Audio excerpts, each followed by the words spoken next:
Perkenalkan, nama saya Kunto Wibisono dengan NIM 7101422389. Ya, Jepang kini menghadapi kekurangan beras terbesar dalam beberapa dekade terakhir.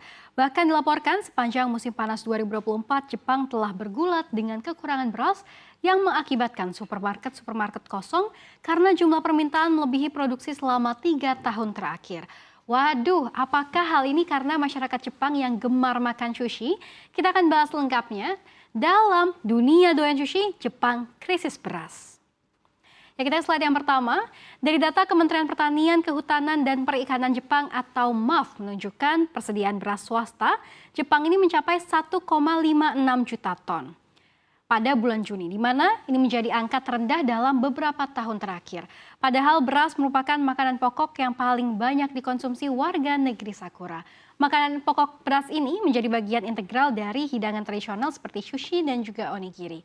Kementerian Pertanian, Kehutanan, dan Perikanan Jepang melaporkan bahwa produksi beras konsumsi menurun dari tahun ke tahun. Sementara permintaan telah melampaui produksi sejak 2021 sampai dengan 2022.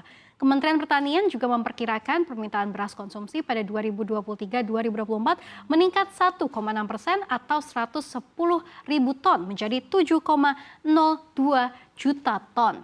Kenaikan ini merupakan yang pertama kali terjadi dalam 10 tahun terakhir. Sementara itu, produksi panen 2023 hanya sebesar 6,61 juta ton saja. Selain itu, panen 2023 juga terdampak oleh kerusakan akibat panas dan kekeringan yang berdampak pada hasil penggilingan. Akibatnya, pada Juni 2024, stok sektor swasta turun tajam sebesar 21% dari tahun sebelumnya menjadi hanya 1,56 juta metrik ton saja. Angka terendah sejak tahun 1999.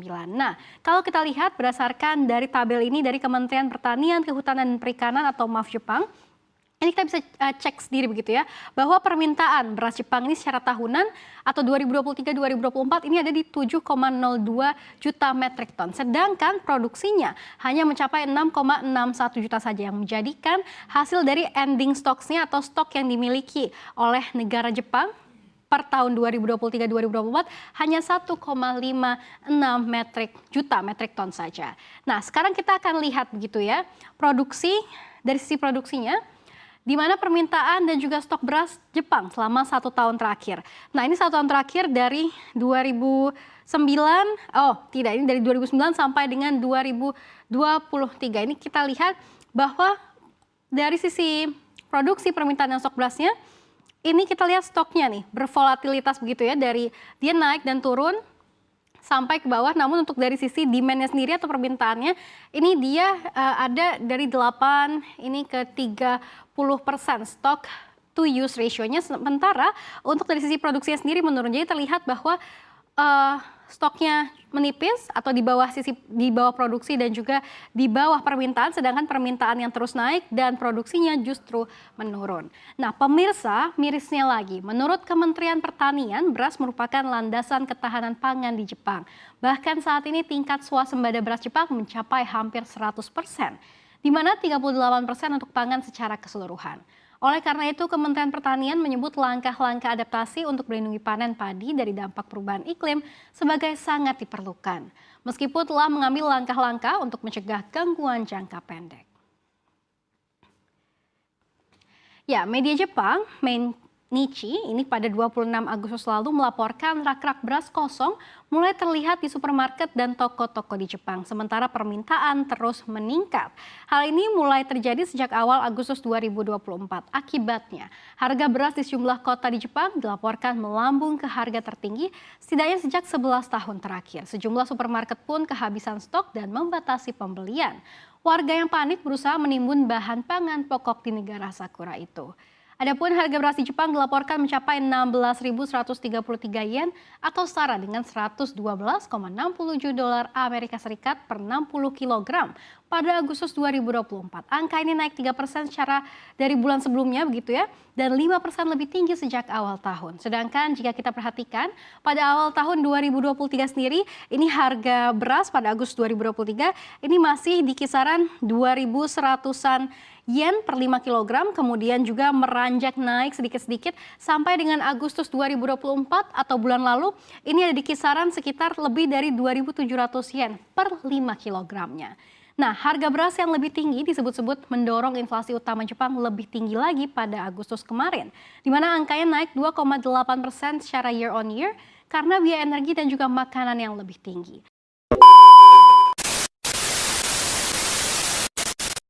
Dilanda krisis beras, pembelian beras putih di Jepang kini dibatasi. Jepang saat ini mengalami kekurangan beras terburuk dalam beberapa dekade terakhir dipicu oleh cuaca buruk dan lonjakan wisatawan.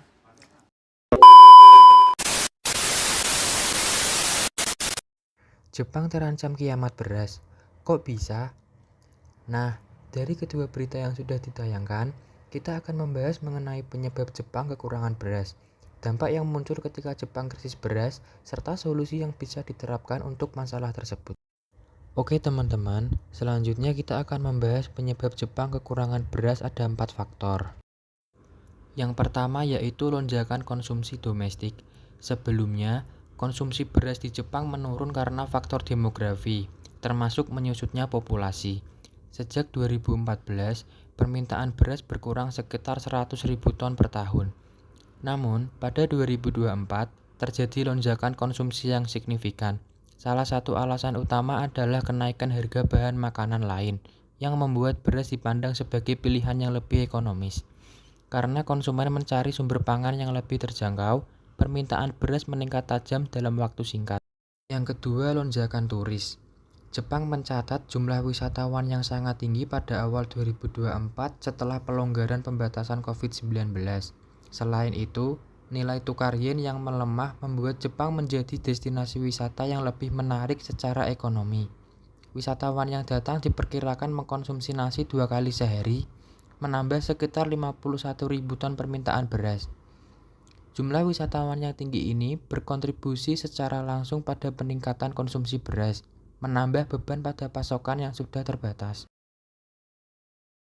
Yang ketiga, cuaca buruk dan panen yang terbatas.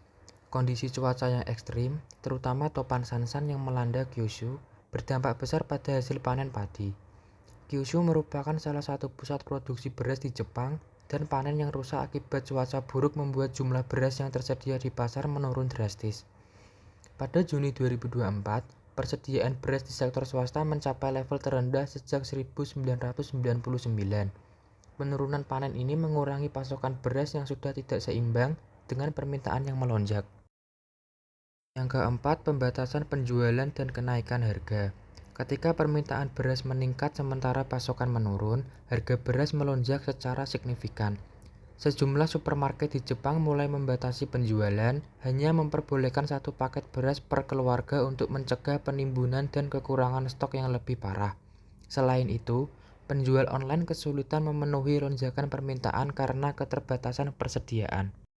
Selanjutnya, kita akan membahas mengenai dampak yang muncul ketika Jepang krisis beras. Dampak yang pertama ada harga beras yang lebih tinggi. Lonjakan permintaan yang tidak diimbangi oleh pasokan yang memadai mengakibatkan kenaikan harga beras di pasar. Hal ini berdampak langsung pada konsumen, yang harus membayar lebih mahal untuk mendapatkan beras. Kenaikan harga ini dapat mempengaruhi daya beli masyarakat, terutama bagi golongan ekonomi lemah. Dampak yang kedua ada pembatasan pembelian. Supermarket yang memberlakukan pembatasan pembelian beras menyebabkan ketidaknyamanan bagi konsumen, yang hanya bisa membeli dalam jumlah terbatas. Ini menciptakan masalah, terutama bagi keluarga besar atau mereka yang sangat bergantung pada beras sebagai makanan pokok. Penjual online juga tidak bisa sepenuhnya memenuhi kebutuhan konsumen karena keterbatasan pasokan. Dampak yang ketiga ada ketergantungan pada impor. Ketidakmampuan Jepang untuk mencukupi kebutuhan beras dari produksi dalam negeri menyebabkan meningkatnya ketergantungan pada impor. Misalnya, beras Kalrus dari California mengalami peningkatan penjualan karena memiliki harga yang lebih terjangkau dan cita rasa yang mirip dengan beras Jepang. Jepang mulai mengimpor lebih banyak beras dari luar negeri untuk memenuhi kebutuhan domestik yang melonjak. Nah, kita sampai di tahap yang terakhir teman-teman, yaitu solusi yang kemungkinan bisa diterapkan untuk masalah tersebut. Solusi yang pertama adalah meningkatkan produksi domestik. Untuk mengatasi kekurangan beras, Jepang perlu berinvestasi dalam teknologi pertanian yang lebih canggih dan tahan terhadap cuaca ekstrim, meningkatkan produktivitas pertanian domestik melalui modernisasi pertanian dan pemanfaatan lahan yang lebih optimal akan membantu mengurangi ketergantungan pada impor dan menjaga stabilitas pasokan beras. Solusi yang kedua, mengelola permintaan. Ketika harga beras naik, ada kemungkinan permintaan akan menurun secara alami karena konsumen beralih ke alternatif lain yang lebih murah. Namun, penting bagi pemerintah Jepang untuk memastikan pasokan beras tetap cukup sebelum penurunan permintaan terjadi. Agar tidak terjadi kekurangan yang lebih parah, keseimbangan antara pasokan dan permintaan perlu dipertahankan agar pasar tidak terguncang. Solusi yang ketiga, diversifikasi sumber pangan. Mengurangi ketergantungan masyarakat pada beras dengan mendorong konsumsi pangan alternatif bisa menjadi solusi jangka panjang. Jika masyarakat mulai mengkonsumsi lebih banyak sumber pangan lain selain beras, seperti gandum, jagung, atau produk lokal lainnya, tekanan pada pasokan beras akan berkurang. Diversifikasi ini juga akan membantu menjaga stabilitas harga dan mengurangi risiko krisis pangan serupa di masa depan. Sekian dari saya, kurang lebihnya mohon maaf. Wassalamualaikum warahmatullahi wabarakatuh.